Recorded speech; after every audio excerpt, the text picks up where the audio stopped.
Hepatitis B एक serious और जान के लिए खतरनाक बीमारी हो सकती है। ये यूके में बहुत आम नहीं है, लेकिन यूके के मुकाबले में कुछ और मुल्कों में ये वायरस कुछ ज्यादा लोगों में है और उन्हें पता भी नहीं होता कि वो वायरस का शिकार हो गए हैं। अगर आप एक ऐसे देश में जाने का सोच रहे हैं जहां हेपेटाइटिस बी बहुत आम है, तो आपको खतरा हो सकता है। बेशक आप किसी देश में ट्रैवल करते रहते हो या आप वहीं पैदा हुए हैं, तो इसका मतलब ये नहीं कि आप हेपेटाइटिस बी से इम्यून हैं। आपको फिर भी खतरा हो सकता है।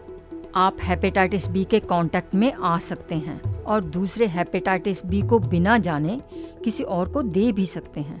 ये बहुत ही इन्फेक्शियस होता है और ये हेपेटाइटिस बी के इन्फेक्टेड लोगों के खून या बॉडी के फ्लूइड से सीधे कांटेक्ट में आने से फैल सकता है। हेपेटाइटिस बी का वायरस बदन के बाहर भी कम से कम 7 दिनों के लिए जिंदा रह सकता है। आप हेपेटाइटिस बी इन तरीकों से पकड़ सकते हैं। रोजाना की एक्टिविटीज के दौरान परहेज कीजिए अनप्रोटेक्टेड जिस्मानी ताल्लुकात, या जहां इक्विपमेंट स्टेराइल नहीं है या सुइयों का दोबारा इस्तेमाल किया जा रहा है।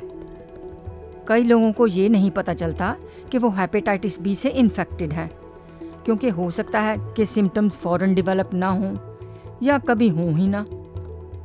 अगर सिम्टम्स पैदा होते हैं तो उनमें फ्लू जैसी बीमारी, भूख में कमी और उल्टी आने का एहसास शामिल हो सकता है। कुछ लोगों में 6 महीनों के अंदर ही इन्फेक्शन बॉडी से दूर हो जाता है और कुछ लोग इतने खुशकिस्मत नहीं होंगे। 10 में से 1 बालिग जिसे हेपेटाइटिस बी हो गया है, उसे जिंदगी भर का इन्फेक्शन हो जाता है।